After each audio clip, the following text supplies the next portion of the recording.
오늘 우리는 부활주일로 예배를 드립니다. 우리가 이렇게 1년에 한 번 이제 부활주일이라는 이름을 가지고 예배를 드리지만 사실상 우리는 매 주일 부활 예배를 드리는 것이죠. 예수님께서 사망 권세를 깨뜨리시고 죽음에서 우리를 다시 살리신, 그러기 위해서 예수님께서 그렇게 다시 사신 그 날을 우리가 주일마다 항상 기억을 하는 것이죠. 사실상 이 부활이라는 것은 성경 전체 처음부터 끝까지 계속해서 반복되는 중요한 주제입니다. 아담과 하와가 죄를 범했을 때 사실상 죄의 삭은 사망이기 때문에 그들은 반드시 죽어야 되는 것이죠. 사실상 그렇게 그들은 에덴 동산에서 쫓겨남을 당했습니다. 그러나 아담이 바로 죽습니까? 그렇지 않죠. 심지어 여자는 생명을 낳죠. 아담은 930살까지 이 땅에서 살면서 하나님을 섬겨요. 그리고 그의 아내 하와는 자손을 낳는, 생명을 낳는 그러한 굉장히 귀한 복으로 살고요. 즉 사실상 그들도 죽음에서 부활을 경험하면서 사는 것이죠. 이미 아담 때부터 계속해서 이 사건은 계속 이어져 왔습니다. 그래서 부활이라는 것은 하나님 그의 백성을 향한 역사인 겁니다.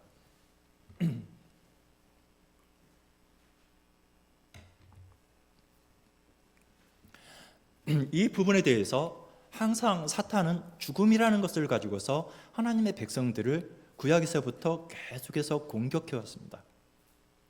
그것이 첫 번째 아담에게 향한 공격이었고, 그리고 우리가 아브라함을 부르시고 아브라함에게 약속을 주시죠. 어떤 약속이냐면 내가 너를 복으로 만들겠다. 내가 너를 복으로 삼겠다. 내가 너의 하나님이 되어주고 너를 나의 백성으로 삼아주겠다. 내가 너의 씨를 통하여서. 하나님께서 그 약속을 주시죠. 그러나 아브라함에게서부터 하나님께서 그 약속을 주시지만 아브라함과 사라는 이미 죽음이라는 그 상황에 처해 있는 사람들이었죠. 왜 그렇죠? 하나님의 약속을 받지만 사라는 자식을 낳을 수 있었습니까? 없는. 그래서 여자로서는 사실상 아이를 낳을 수 없는 존재이기 때문에 그 당시에 여자는, 그 여자로서의 사라는 생명의 의미가 없는 그러한 자리에 있었던 것이죠. 그런데 그의 경수를 열고 그에게 생명을 주시는 것이죠. 하나님의 약속이 그를 살리시는 것이죠. 그래서 아담, 아브라함, 그리고 또 성경 곳곳에서 그러한 부분들이 등장을 하죠. 이거는 무엇을 가리키는 거냐면 사실상 교회가 그 경험을 계속해서 하면서 살아가는 거예요.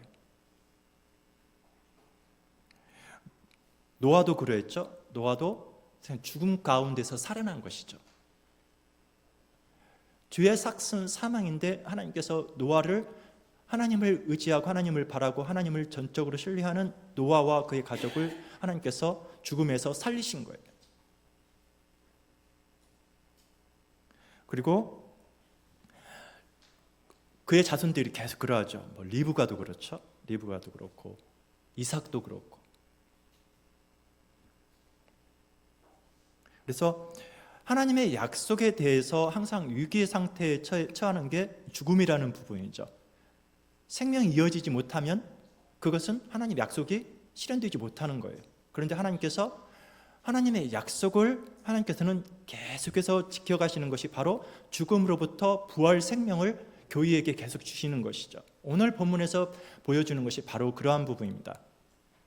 그러니까 부활이라는 것은 단순히 신약에서 예수님을 통하여서 드러나는 부분만이 아니라 이미 구약에서부터 계속해서 주제로서 우리 교회의 역사로서 계속해서 흘러왔던 부분이라는 것이 중요한 주제로서 계속 이어져 왔던 부분이라는 것이죠. 그래서 그 부분을 또한 오늘 예수께서를 통하여서 우리들에게 말씀을 하십니다. 오늘 지금 예수께서의 배경이 되는 그러한 역사적인 사건은 무엇입니까? 이스라엘 백성들이 바벨론의 포로로 끌려가서 지금 그들이 바벨론에서 살고 있다라는 것이죠. 포로로서 식민 그 통치하에서.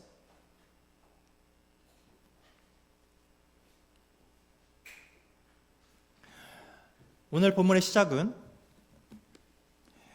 여호와의 권능으로 내게 임하시고, 여호와께서 권능으로 내게 임하시고 그의 영으로 나를 데리고, 그의 영은 누구를 가리키죠? 바로 성령 하나님을 말씀하는 것이죠. 성령 하나님께서 에스겔을 데리고 어디로 가시냐면, 그 사실상 이것은 하나의 환상적인 장면이죠. 하나님께서 성령 하나님께서 그 에스겔을 데리고 가서 환상을 보여주는 것인데, 그것이 골짜기인데 어떤 골짜기죠? 깊은 골짜기에 갔는데 그곳에 뭐가 있어요? 마른 뼈들이 있다라는 것이죠. 이미 다 죽어버려 가지고 그 뼈조차 말라버린 그 상태에 있는 그 모습들을 보여주는데, 그것이 한두 개가 아니라 굉장히 많은 사방의 그 골짜기, 사방 골짜기에 이렇게 흩어져 있는 그 뼈들을 보게 됩니다. 지금 우리는 성령께서 예수계를 데려다가 지금 이 환상을 보여주고 있어요. 그는 지금 구약 교회에게 보여주고 있듯이 지금 오늘 우리들에게도 성령께서 말씀하시고 있다는 것을 우리는 귀 기울여 드려야 될 것입니다. 우리는 마음을 열어 성령께서 하시는 말씀을 들어야 될 것입니다. 여기에서 여호와께서 예스겔에게 물으시죠. 뭐라고 물으십니까? 이 뼈들이 살겠느냐? 이 말은 무슨 말이죠? 뼈들이 지금 다 죽어 있다 이 말이죠. 그러니까 지금 이 예스겔이 지금 보고 있는 이 골짜기는 죽음의 골짜기이고, 다른 말로는 오늘 본문에서도 드러나는 것처럼 너희 무덤이라고 표현을 하고 있죠. 그들은 지금 어디에 있는 거예요? 지금 무덤 가운데 있는데, 이 무덤 가운데 죽어있는 이 뼈들은 곧 누구를 가리킨다라고 말을 하냐면 바로 이스라엘을 가리킨다라고 말하고 있어요. 이게 바로 너희다. 너희들의 모습이 지금 이렇게 마른 뼈 같은 그러한 존재 상태에 너희가 처해 있다라고 지금 가르쳐주고 있는 것이죠.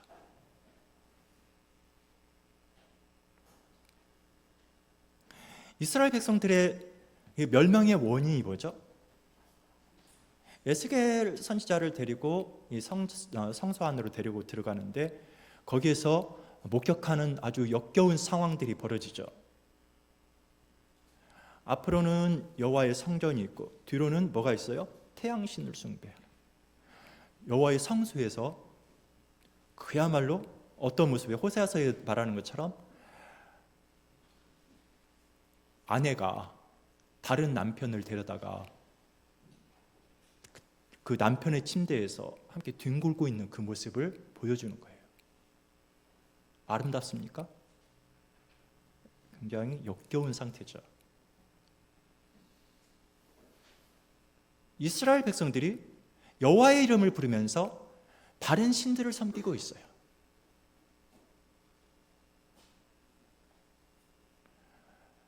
여호와의 이름을 부르지만 그들의 귀는 누구를 향해 열려 있냐면 바로 우상들을 향해서 열려 있다 이 말이죠.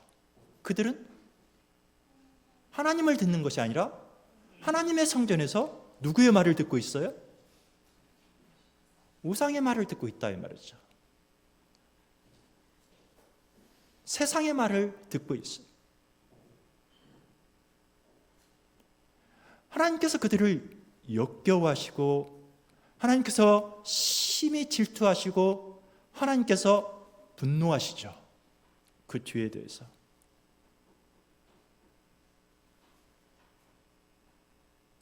그런데 그들은 정작 자기들이 처해져 있는 그 자기의 정부가 자기에게 잘해주지 않는 그 상황에 대해서 어떻게 이야기를 하냐면, 그들은 이렇게 탄식을 해요. 우리의 뼈들이 말랐고 우리의 소망이 없어졌으니 우리가 다 멸절되었다. 뼈들이 말랐고 소망이 없고 우리는 다 이제 다 끝났다 이렇게 표현을 하는데, 이것은 어떤 것이냐면 우리 장례식장에 가면 요즘은 이제 그런 곡하는 소리가 들리지 않죠. 옛날에 우리 어렸을 때 보면은 장례식장이 그냥 장례식장이 사실상 장례식장이 있는 게 아니라 보통 집에서 이렇게 하잖아요. 근데 거기 가면은 이 소리가 두 가지 소리가 나요. 막 이렇게 술 마시고 담배 피고 막 이렇게 하토 치면서 시끌벅적하고 웃고 막 이런 소리 들리지만 또 안에서는 뭔 소리죠? 곡하는 소리가 들리죠. 아이고 아이고 막 이렇게. 그래서 이 장례식을 잘 치렀다 하는 그런 분별하는 방법 중에 하나가 얼마나 곡하는 소리가 크게 들렸는가, 얼마나 또 웃음소리가 크게 들렸는가, 이런 것들로 이제 장례식을 평가하기도 했죠. 지금 이스라엘 백성들이 이 바벨론으로 끌려가서 처해 있는 상황이 그 모습이에요. 어떤 모습이냐면 아이고 아이고 아이고 이제는 소망도 없고 내 뼈들은 다 말라버렸고 나는 이제 죽었다, 나는 이제 끝났다 라고 하면서 곡하는 소리예요.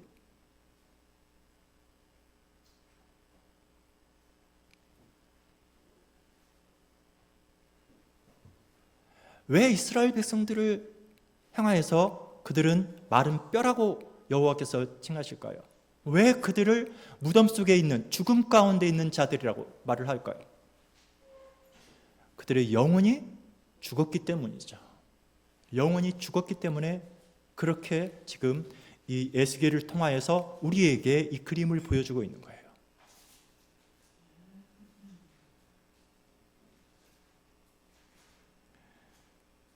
영적으로 죽어있는 자들은 매 삶이 곡하는 소리예요.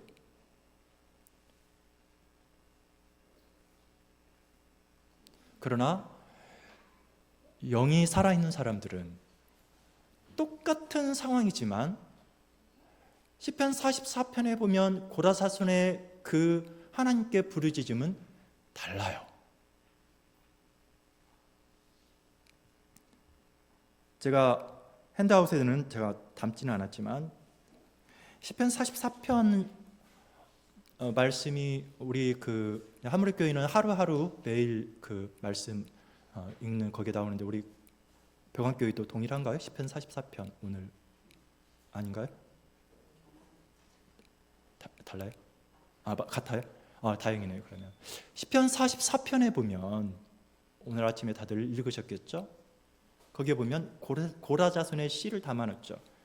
그것은 결국에 누구를 가리키냐면 예수 그리스도를 가리키는 것인데, 이 땅에서의 그 고라자손의, 그러니까 자기 조상들이 사실상 죄를 범하고 다 멸절하는 위기에 처해 있었잖아요.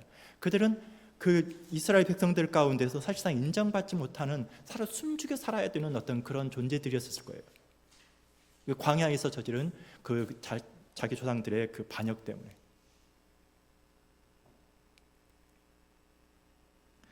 그들은 이렇게 말을 하죠. 우리가 종일 주를 위하여 죽임을 당하게 되며 도살할 양같이 여김을 받았나이다.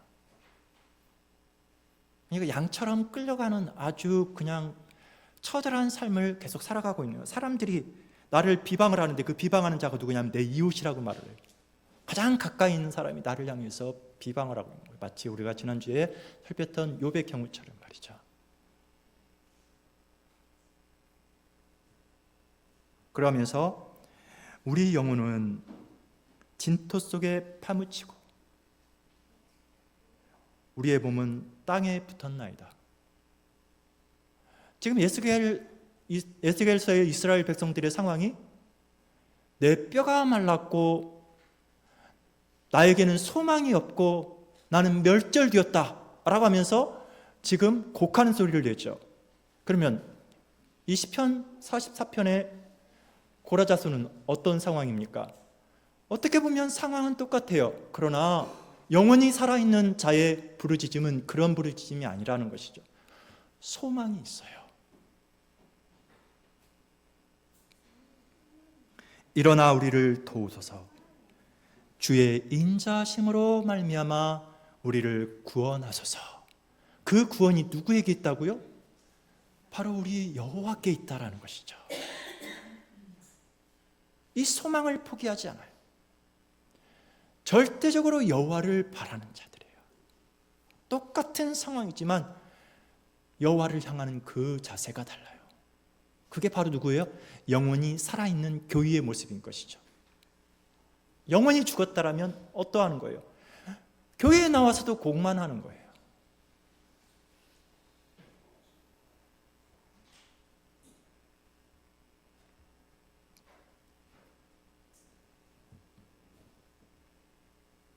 지금 이 말씀은 우리 교회에게 하시는 말씀입니다. 살았다고 하는 그 이름을 가졌다라고 해서 그 교회가 살아있는 것인가요? 이미 이종근 목사님을 통해서 요한계시록을 아주 잘 말씀을 잘 들었습니다. 각각의 교회들이 나오죠. 그런데 각각의 문제들이 있어요. 살았다고 하는 이름은 가졌으나 그의 삶에 있어서 도대체 하나님을 향한 진정한 소망을 품지 않고 하나님의 언약 백성으로서 여호와를 의지하는 그 행위가 드러나지 않는 교회가 있어요. 그게 바로 사대교회죠. 그들의 모습은 살아있는 모습이에요. 그 말이 무슨 말이냐면 세상의 모습을 그대로 쫓아가는 거예요. 세상이 요구하는 대로 세상에 맞추어서 유형적인 그 모습들을 잘 갖추고 나아가는 교회인 것이죠. 근데 거기에는 여호와의 언약이 없어요.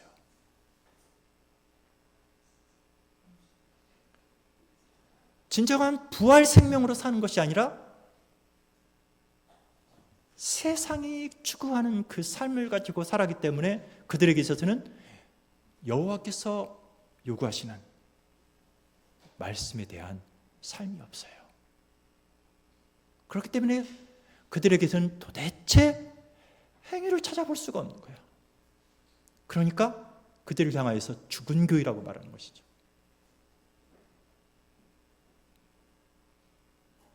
지금 구약에서 그랬어요. 구약의 이스라엘 백성들이 하나님께서 그들에게 베푸시는 것들이 굉장히 많죠. 세상의 그 어떤 나라들보다 아주 독특하게 그들에게 복을 주셨어요.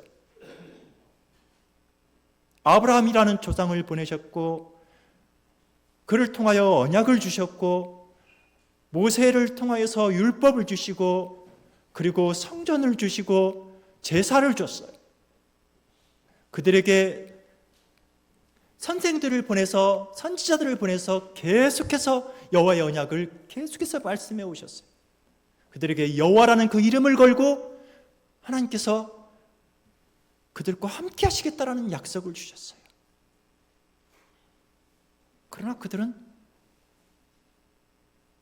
여호와의 그 이름을 완전히 짓밟아 버렸죠.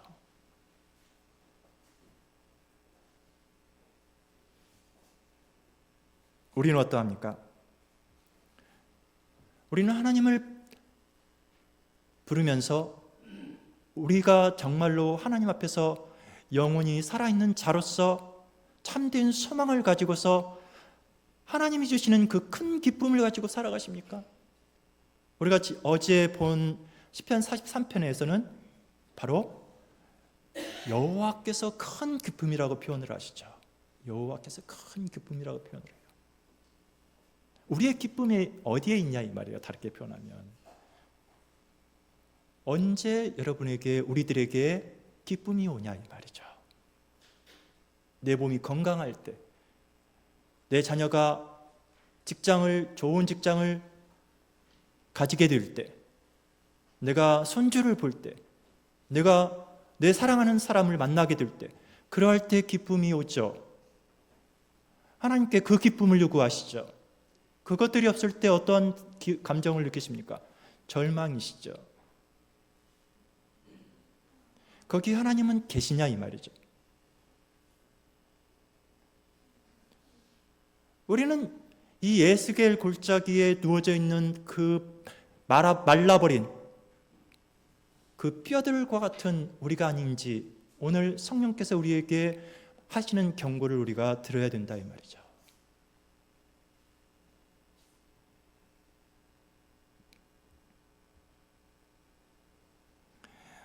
여호와께서 에스겔에게 물으시죠. 3절에서 뭐라고 물으십니까? 인제야 이 뼈들이 능히 살겠느냐. 이것은 그냥 물으시는 것이 아니죠. 여호와께서 살리시겠다라는 것이죠.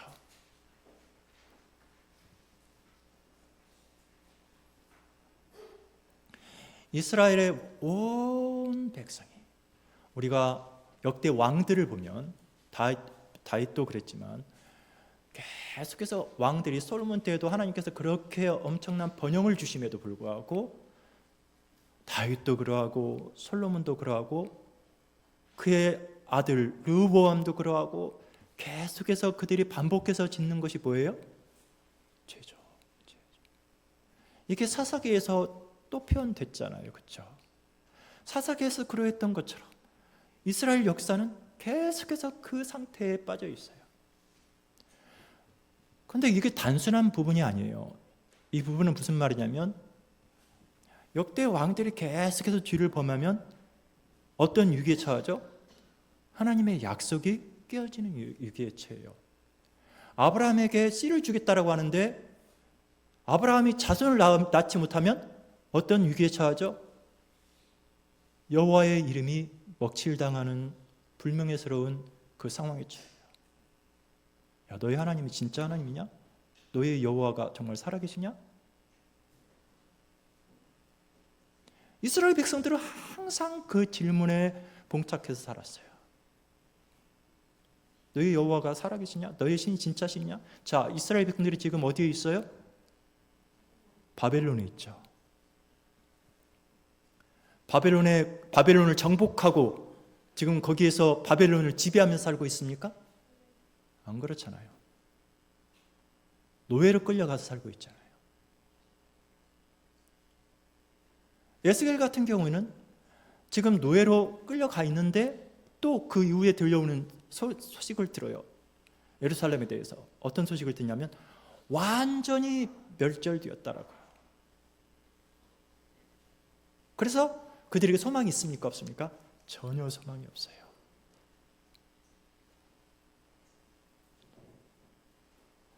고대에 있어서 전쟁이라는 것은 단순한 군인들의 전쟁이 아니에요.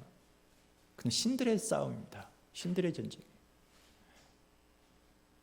이스라엘 백성들이 바벨론에 끌려가서 지금 노예로 살고 있다는 것은 더군다나 예루살렘 성전에 있어야 될 그 성전 제사 기구들이, 이 도구들이 다 어디에 있어요 지금? 바벨론 신전으로 끌려가 있어요. 이게 무슨 말이죠?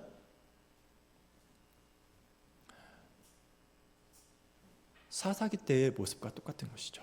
여호와의 언약궤를 그 우상 앞에다 갖다 놓는 것과 똑같은 거예요. 바벨론의 신이 이스라엘의 신을 이겼다. 이스라엘의 신이 지금 이렇게 우리 앞에 엎드려 있다. 고로 진짜 신은 누구이다? 바로 바벨론의 신이다. 그러니까 너희들은 우리에게 복종하는 것이 복이다. 이렇게 말을 하는 것이죠. 우리의 신은 어디에 계십니까? 우리의 여호와 하나님은 어디 계십니까? 여호와라는 그 이름의 의미가 영어로는 I am who I am 이렇게 표현을 하죠. 그래서 나는 나인 나다 이렇게 표현을 해서 단순히 우리는 이렇게 해석을 합니다. 그래서 여호와라는 그 이름은 과거에도 존재하시고 현재도 존재하시고 앞으로도 존재하시는, 영원히 존재하시는 분이라고 이렇게 해석을 합니다. 여호와께서는 단순히 존재만 하십니까? 그런 의미가 아니에요. 단순히 그런, 물론 그 의미도 포함하지만 단순히 그런 의미에서 언급하는 이름이 아니에요. 오늘 본문에서 계속해서 반복되는 게 있어요. 그게 뭐냐면 바로 여호와예요. 여호와께서 이루셨음을 너희가 알게 하리라. 나는 여호와인 줄을 너희로 알게 하리라. 여호와라는 그 이름의 의미는 단순히 존재하는 신이 아니에요. 여호와라는 그 이름은 항상 언약 백성에게 언급하는 이름이에요. 내가 너희들에게 언약한 것을 그냥 나는 말만 하는 게 아니라 나는 과거에도 이 언약을 하고 내가 너희들에게 온 몸과 마음과 뜻과 정성을 다해서 이 역사를, 이 약속을 지켜왔고 지금도 지키고 있고 앞으로도 이 약속을 지킬 것이다. 나는 너의 하나님이 되어주고 너희를 나의 백성으로 삼아주겠다. 내가 너희와 함께 있을 것이다. 내가 너희와 함께 있어서 이 약속을 반드시 지킨다. 라는 그 이름의, 그 여호와라는 이름의 의미가 바로 그러한 것이죠. 그냥 신, 그냥 존재하는 신, 그게 아니에요. 단 한 번도 우리 곁을 떠나지 아니하시고 매번 우리 곁에 계셔서 우리 가운데서 역사하시는 분이라는 이름이 바로 여호와라는 이름이에요. 근데 그 여호와의 이름을 가지고서 아이고 이놈의 세상, 이놈의 자식, 이놈의 남편 이러고 있다라면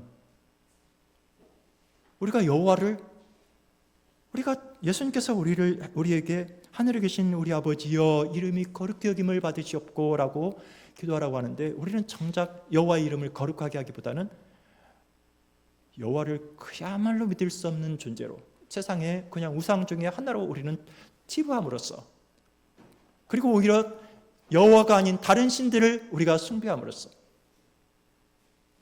세아야,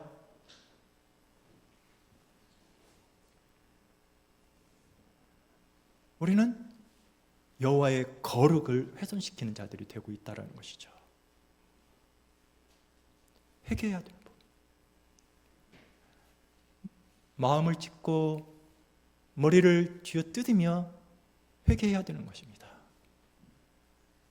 나의 기쁨이 여호와께 있지 않다면, 세상이 갖는 그 기쁨과 똑같은 기쁨을 추구하면서 여호와께서 내가 원하는 기쁨을 채워주지 않는다라고 여호와 앞에서 곡하고 있다면 우리는 가슴을 찢고 머리를 쥐어뜯으면서 우리는 회개해야 됩니다.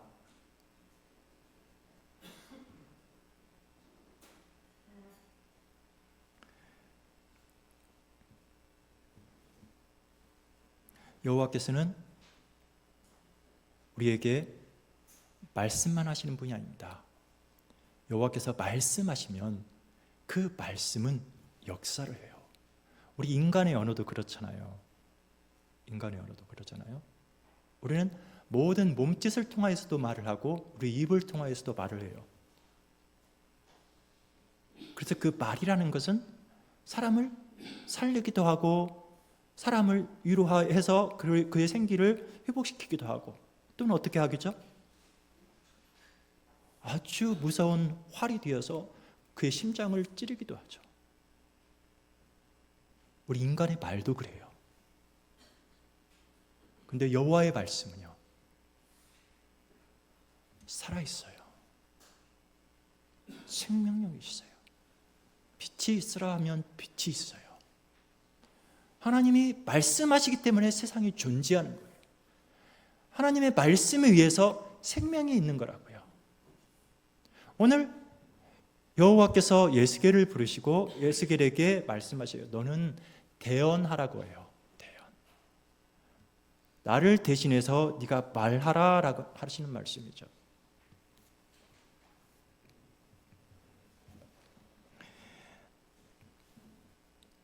그가 내게 이르시되 인자야 뼈들이 능히 살 수 있겠느냐 하시기로 내가 대답하여 여호와여 주 여호와여 주께서 하시나이다. 또 내게 이르시되 너는 이 모든 뼈에게 대언하여 이르기를 너희 모든 뼈들아 여호와의 말씀을 들을지어다. 그래서 계속해서 대언이라는 단어가 언급이 돼요. 대언하여 말을 했다라고 해요. 대언하여서. 즉 여호와께서 이스라엘 백성들을 살리기 위해서 지금 그 죽음에 있는, 그 무덤 속에 있는, 이미 한참 시간이 지나서, 그 죽음의 시간이 지나서 뼈조차 말라버린 그 상황에 있는 그들에게 대언자를 보내시는 것이죠. 그래서 에스겔을 통하여서 말씀을 하셔요. 뼈들아 살으라 하니까 뼈들이 어떻게 돼요? 그렇게 다 흩어져 있어요. 다 흩어져 있던 막 그냥 뼈들이 흩어져 있다라는 것은 무슨 말이에요? 세월이 그만큼 지나서 뼈들이 말라버릴 정도로 짐승들에 의해서 그 시신이 훼손당하고 뼈들이 이곳저곳 다 흩어져 버린 아주 처절한, 뼈들이 땅에 묻히지도 못한 거예요. 아주 불명예스럽고 치욕적인 그 상황으로 죽어 있는 것이죠. 그게 죄의 결과죠. 그런데 여호와께서 말씀하시니 누구를 통하여서요? 에스겔을 통하여서 말씀하시. 여호와께서 직접 말씀하실 수 있어요. 그렇죠? 여호와께서 직접 말씀하실 수 있어요. 그러한데 하나님께서는 항상 대언자를 통하여서 하셔요. 이스라엘 백성들이 애굽에 있을 때 그들을 구원하실 때에도 누구를 보내셔요? 모세를 보내셔요. 항상 선지자를 통하여서 하셔요. 즉 무슨 말씀이냐면 교회를 통하여서 역사하시는 것이죠. 교회 가운데서 역사하시는 것이죠. 말씀을 전하는 자들을 세우시고 그 말씀을 바로 설 수 있도록 그 말씀을 성도들을 말씀 가운데서 잘 세우는 직분자들을 세우시고 그 말씀 앞으로 나아오도록 또한 또 다른 직분자들을 세우셔서 철저하게 하나님께서는 말씀으로 역사하셔요. 무엇을요? 바로 죽음에서 생명으로요. 죽음에서 생명.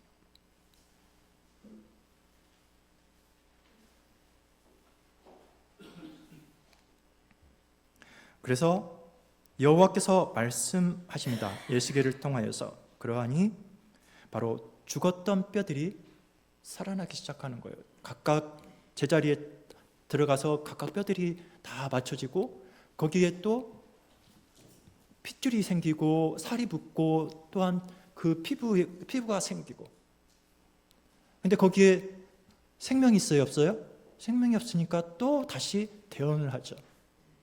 그래서 대언을 하니까 거기에 온 사방에서 이 생기들이 이렇게 성령에 의해서 다 이 몸에 들어가는 것이죠. 그래서 살아나요.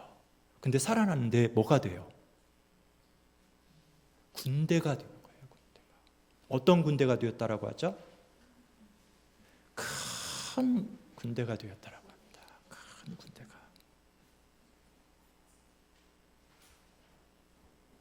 지금 이 모습은 지금 누구를 가리키는 거예요? 이스라엘 백성들을 가리키는 거예요.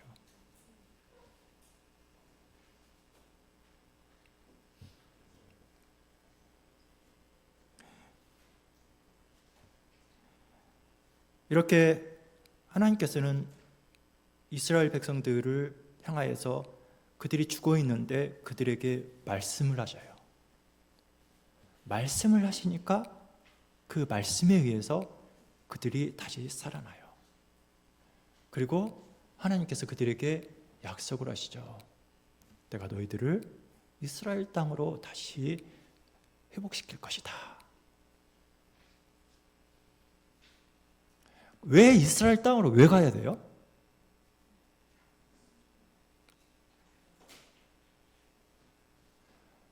여호와를 섬기기 위한 것이죠.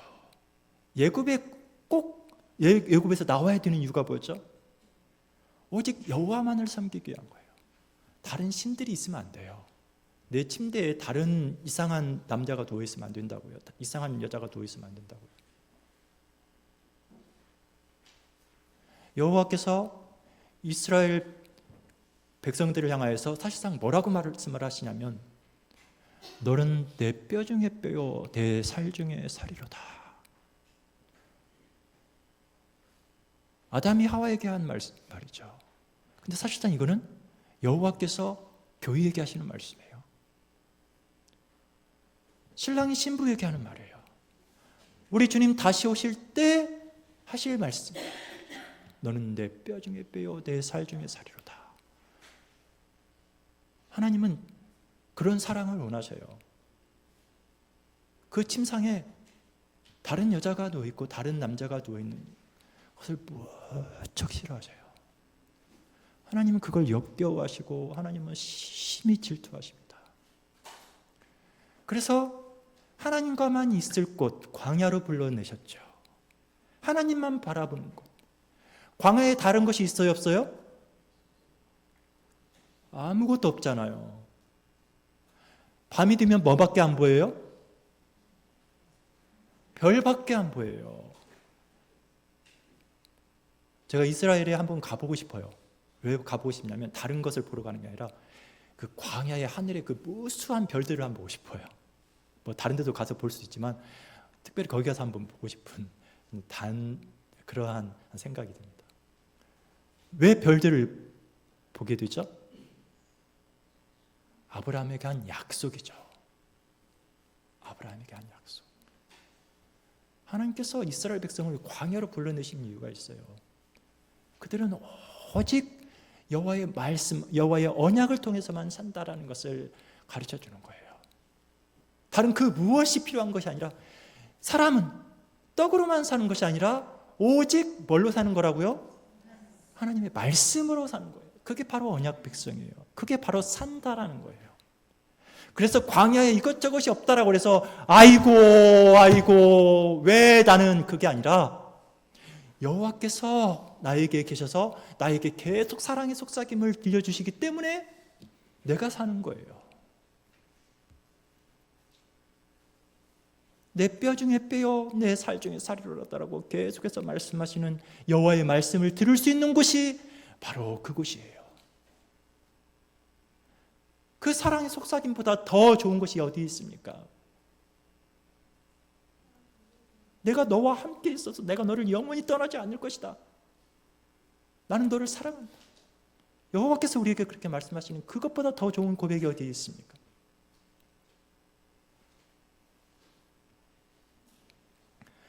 그럼에도 불구하고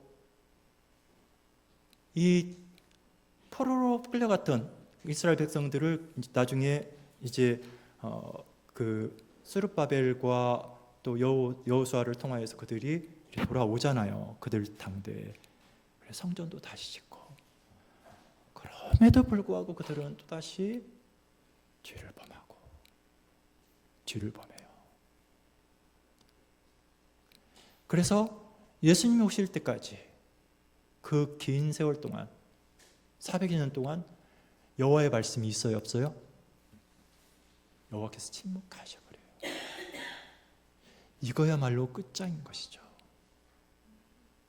여호와의 말씀을 내가 듣지 못한다라는 것은, 그것은 아주 비참한 것입니다.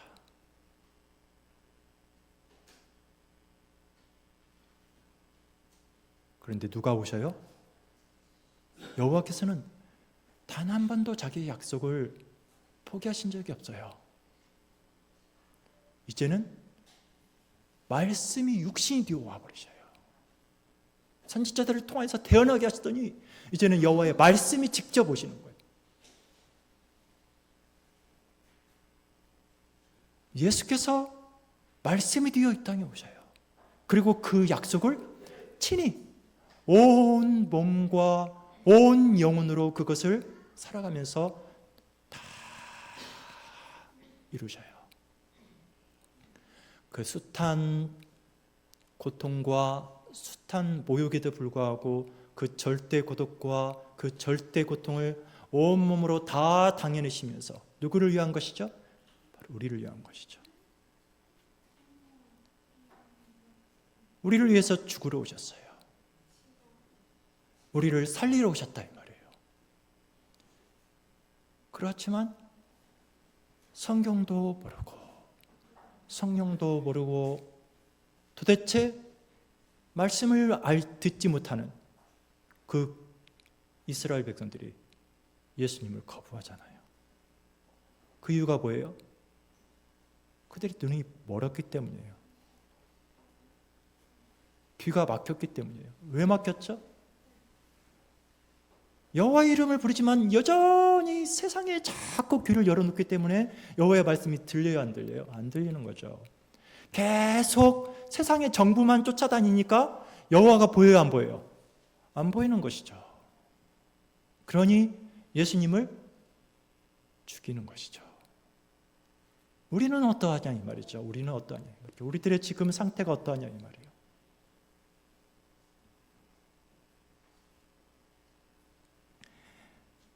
예수님께서는 이미 구약에서부터 계속해서 약속해 오신 그 말씀으로 오셔서 그 말씀을 우리 가운데서 성취하십니다.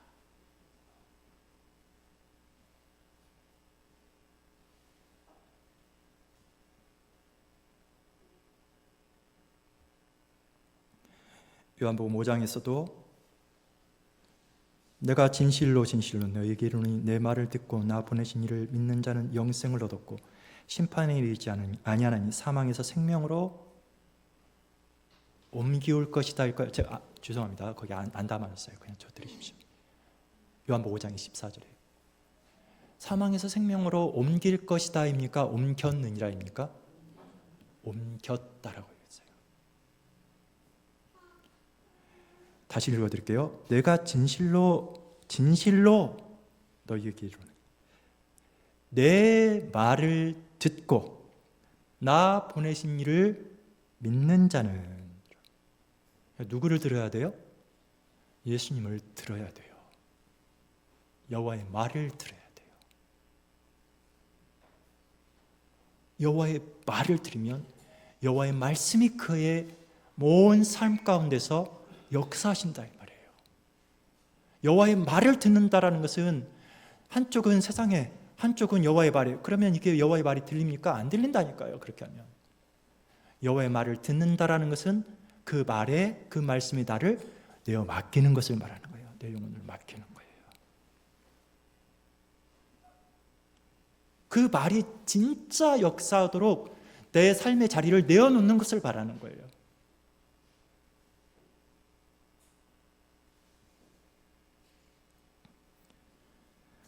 죽은 자들이 하나님의 아들의 음성을 들을 때가 오나니 바로 이때라.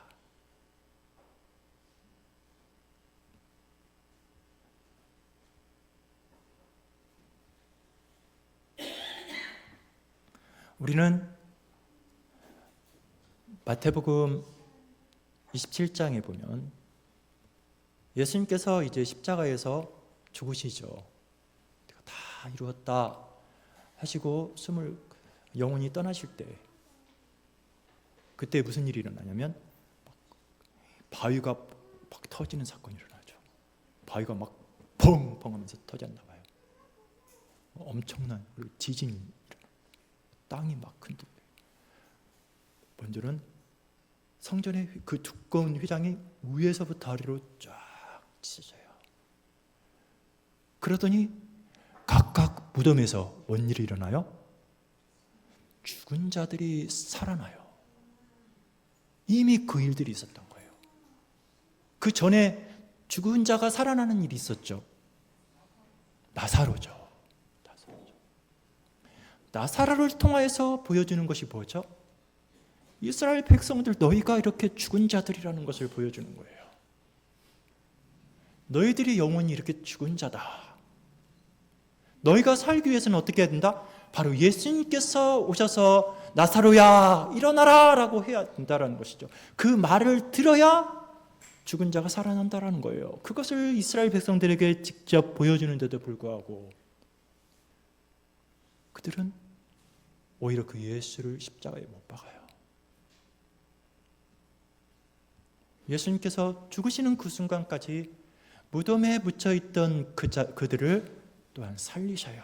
그 무덤 문을 여시고 그들을 살려내셔요. 그래서 한두 명이 살아났습니까? 많은 이들이 살아났다고 그래요. 많은 이들이. 그리고 그들이 그 무덤에서 진짜 살아났어요. 진짜 살아나서 그들이 뭐 했어요? 내가 그전에 내가 이 땅에서 이루지 못한 것들을 이제는 내가 다시 이루고야 말리라 라고 했겠습니까? 그렇지 않죠. 이 부활 생명을 목격했기 때문에 세상에 나아가서 우리 주님께서 부활하신 그날, 부활하신 후에 그들이 온 자기들의 고향에 돌아가서 모든 삶의 장소로 가서 이 부활 생명을 증명했다라는 거 아니에요. 이 부활의 생명을 선포했다라는 거 아니에요.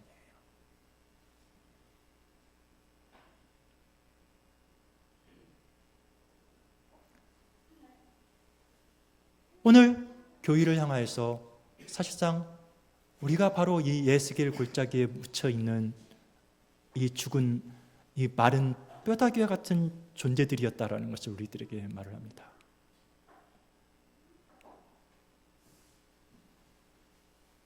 우리는 하나님의 그 놀라운 약속으로 말미암아 그 약속을 포기하지 않는 여호와의 그 극한 열심으로 인하여서 우리는 생명을 가진 자들입니다. 우리는 다시 살아난 자. 교인은 지금 다시 이 부활을 경험했다 이 말이죠.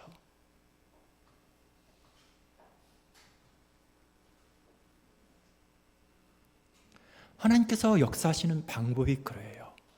항상 교회에게 말씀 증거자를 보내시고 그를 통하여서 말씀을 대언하게 하시죠.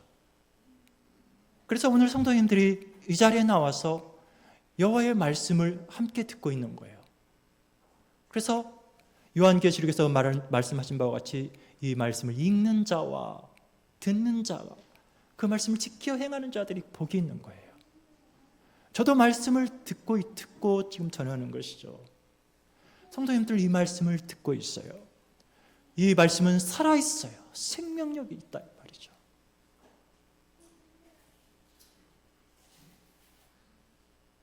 그래서 우리가 날마다 할 수만 있으면 자꾸 모여서 말씀을 들어야 돼요. 왜냐하면 우리가 아까 하나님 앞에 죄를 용서하는 기도를 우리가 한 것처럼 하나님 우리는 날마다 이렇게 죄를 범합니다. 죄를 범한다는 것은 뭘 경험하는 것이죠? 죽음을 경험하는 거예요. 날마다 우리는 죽음의 맛을 봐요. 정말 비참하잖아요. 죄를 지을 때마다. 죄를 짓고도 행복하신 분이 계십니까? 고통스럽잖아요. 저는 고통스러워요. 죄를 지으면 정말 고통스러워요. 제가 죄를 지을 때마다.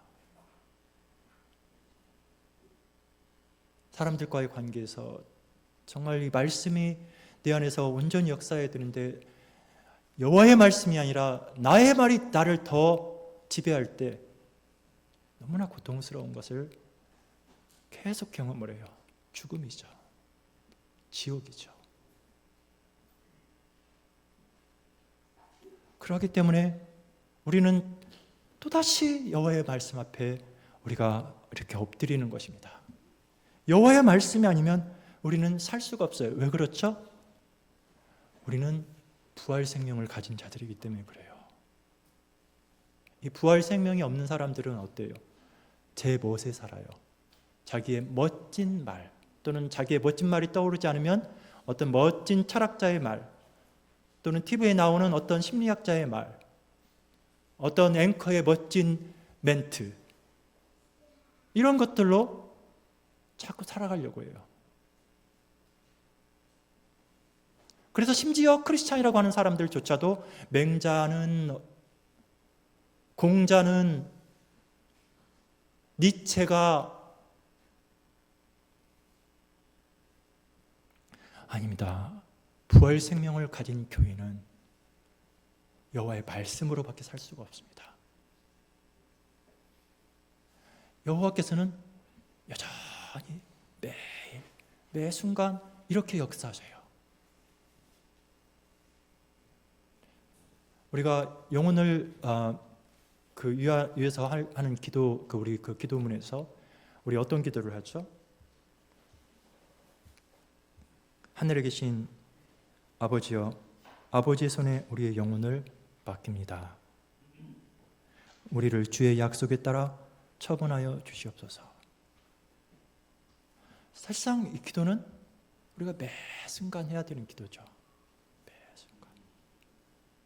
우리가 자고 일어나고 이것은 무엇을 경험하는 것일까요? 사실상 우리가 잔다라는 것은 우리가 부활 생명을 가진 사람들은 죽는 것입니까? 자는 것입니까? 자는 거예요. 확실합니다. 부활 생명을 가진 자들은 우리는 지금 부활을 했습니까? 안 했습니까? 우리는 부활 생명을 가진 자예요. 사망에서 생명으로 옮김을 받은 자들이에요. 그렇죠? 예수님께서 그 마르다에게 하신 말씀이죠. 제가 여기다 담아 드렸죠. 핸드아웃에 보면은 예수께서 이르시되 나는 부활이요 생명이니 나를 믿는 자는 죽어도 살겠고 무릇 살아서 나를 믿는 자는 영원히 죽지 아니하리라. 그러니까 단순히 죽은 몸이 살아나는 그 예수님 재림 때 그 상황만이 아니라 지금 살아서 주님을 믿는 자는 사망에서 생명으로 옮기운 자예요. 우리는 생명을 가진 자들이라 이 말이에요. 그러나 살아서 주를 믿지 않는 자들은 그들은 무엇을 받은 자들이죠? 심판을 받은 자들이에요. 우리는 부활 생명을 가진 하나님의 영원히 살아있는 하나님의 자녀들입니다. 교회입니다.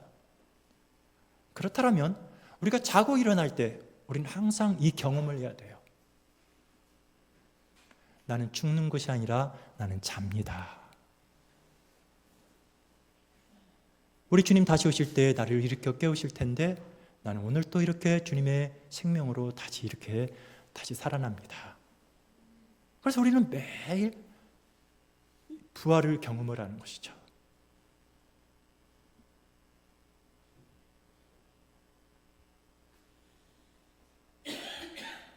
우리가 살아가는 이 교회는 이 부활 생명 가운데 살지만 여전히 우리는 우리 주님 다시 오시는 그날까지 이 온전한 이 부활을 소망하며 살아갑니다. 우리가 이 교회 안에서 부활 생명이 우리 가운데 있지만 그럼에도 불구하고 우리 가운데는 알곡과 가라지가 여전히 존재하고 우리는 여전히 세상으로부터 또한 마귀로부터 또한 나 자신의 그 죄성으로부터 계속해서 이 우겨쌈을 당하고 공격을 당하면서 우리는 계속해서 죽음의 쓴맛도 보기도 해요. 그러나 오늘도 하나님께서는 바로 사랑하는 성도님들을 이렇게 사랑하심으로 오늘도 여러분들을 이렇게 깨우시고 이 자리로 불러 모으시고 바로 이 말씀의 대언자를 통하여서 말씀을 증거케 하시고 이 말씀으로 우리가 다시 이 부활 생명 가운데 거하게 하십니다.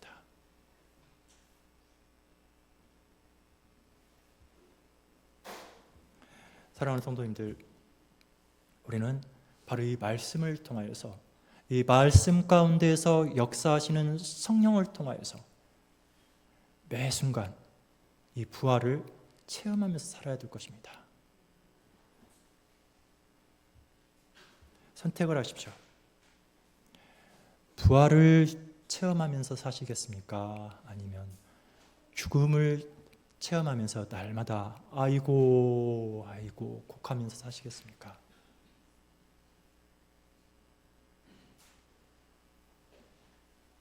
우리 주님께서는 에스겔서를 통하여서 우리에게 이렇게 말씀하십니다.